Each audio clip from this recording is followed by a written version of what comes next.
Solo, a Star Wars story. Was it everything that you had imagined about our swashbuckling scoundrel? Either way, I'm going to tell you the 3 story beats that my imagination got better than Solo, a Star Wars story. What's up, geeks? If you're a subscriber and watched enough of my videos, you know that Star Wars, the original trilogy, is everything to me. They're the entire basis for all the canon that happened afterward. Part of what made the original trilogy for me so great was the character backstories. They left out just enough for our imaginations to fill in the gaps, to just imagine what these characters have gone through.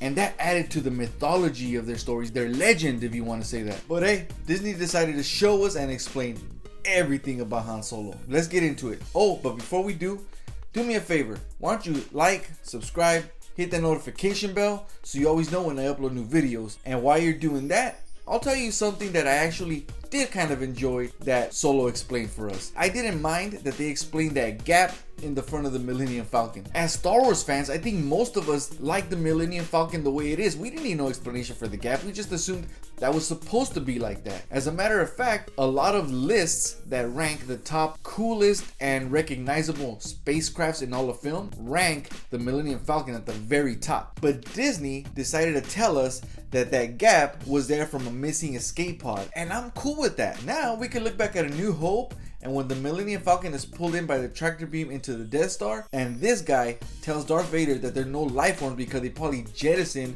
using the escape pod. It must be a decoy, sir. Several of the escape pods have been jettisoned. That makes sense. So I'm cool with that one. But with no further ado, my top 3 story beats or Han Solo legends that my imagination got better than Solo, a Star Wars story. Number 3.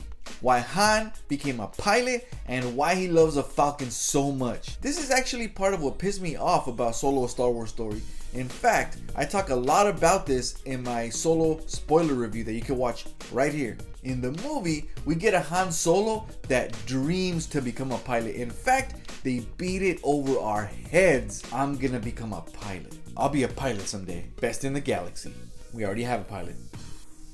Newsflash, scoundrels don't dream. They just ride the current of life. I like not knowing why Han was a pilot. I always imagined that Han became a pilot out of necessity, riding the current of life, wherever it took him. The same reason why someone from the mean streets with no education, not much job skills, becomes like a truck driver for like a drug cartel. In other words, he became a pilot because flying and smuggling was an immediate opportunity that presented itself to him, and he thought, hey, I got a little bit of experience, I can make some decent to good money, and I can survive this harsh galaxy. And so he went with it. Something like that. As far as loving the Falcon, Solo, a Star Wars story decided to make it canon that he fell in love with it like at first sight because he sat in the cockpit once and it flew really fast when it went into hyperspace. They want us to believe that at that moment, Han Solo fell in love with it so much that even 30 years later in The Force Awakens, while he's flying another bigger smuggling ship, he's actually still keeping an eye out for the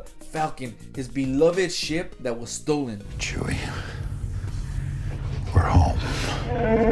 This is how it went down in my imagination. That Han Solo wins the Falcon like somebody who would win like a fixer-upper car. A free car, and I want it. Cool. I mean, it's a fixer-upper, but it runs, or flies in this case. You know, and that's how Han kind of saw the Falcon initially. But after so many years of owning it, making special modifications to it, going on a lot of different missions, maybe the Falcon saved his ass a few times, you know, like the Kessel Run. It earned a special place in his heart. You know, like the way a car becomes special to like your daddy or grandpa. All the memories. You know, something like that. Number 2. How Han and Lando know each other. Solo, a Star Wars story fails this one in my opinion. In the movie, Han is introduced to Lando by Kira while he's playing Sabacc nonetheless. A little too on the nose, don't you think? Han plays Lando. Lando beats him by cheating. They go to Kessel where Lando waits in the ship, so he's not even part of the mission. They get away, manage to get to the rendezvous point with Dryden Voss by taking the Kessel Run in 14 parsecs, under 14. But then when they're there, Lando ditches them. Sometime after that, Han finds Lando at some tropical planet playing Sabacc, plays him, makes sure he doesn't cheat, and wins the Falcon from him. So from that short 1 to 2 day acquaintanceship between Han and Lando, we're supposed to believe that they go way back. I don't think so. And from that Lando would risk everything he had at Cloud City by trying to help Han. This is how Han and Lando go way back in here. I always imagined that they knew each other since they were like in their early teens, something like that. Maybe even like 11, 12-ish. They never were particularly close, but you know, they grew in the same conditions, knew the same people, always saw each other, ran with the same crew, got into trouble together often, and also often they probably had a lot of falling outs between the two. Maybe Han would swindle Lando sometimes Lando would swindle Han, which would explain why Han was a little bit uneasy when he meets Lando again. And because of their like unstable relationship or acquaintanceship, whatever you want to call it, they both never really were sure whether they were friends, acquaintances, or even enemies. Have you ever known people like that? I have. And when Lando saw that Vader was carbon freezing Han and sending him to what amounts basically to his death, Lando did what most of us would probably do if we were in his shoes, watching someone we've grown up with and gone through so much with, has sort of an epiphany that he and Han have a bond akin to something like being cousins, that saving Han was worth losing everything, even possibly his life. And in fact, my imagined backstory between Han and Lando easily fits with what we know of the trilogy and can even be supported when Han tells Leia, "Nothing to worry about. We go way back, Lando." Who's worried? Because that line, "we go way back, Lando and I," that actually implies that they interacted or knew each other from more than just one event like in Solo. Then when Han responds to something that Chewie asks him, Well, that was a long time ago. I'm sure he's forgotten about that. that implies that Han and Lando's history goes way beyond just one event. Like the 1 or 2 days that they did the Kessel Run and then played a game of Sabacc for the Falcon. Think about it. Why would Lando forget whatever that was if he only knew Han from like 1 or 2 events? When you've only met a person one time and then you see them again, the immediate thing that pops into your head was that moment when you met them. Again, therefore implying that if he forgot, it's because he has so many other experiences with Han that he could remember and forget that one. Now, when you look at the events that happen in Solo Star Wars story and the very little that Han, Lando, and Chewie go through together, it doesn't make much sense that Lando would risk everything trying to save Han's life after he's carbon frozen. Am I right?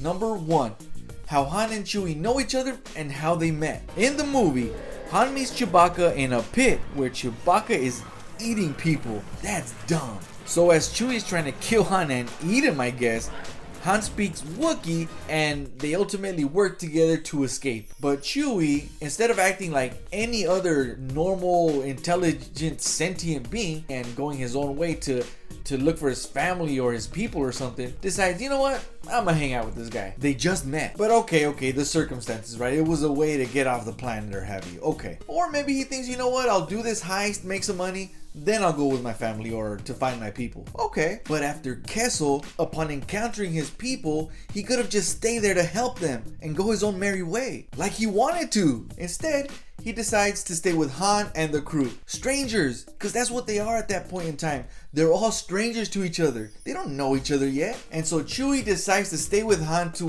what amounts to the rest of his life.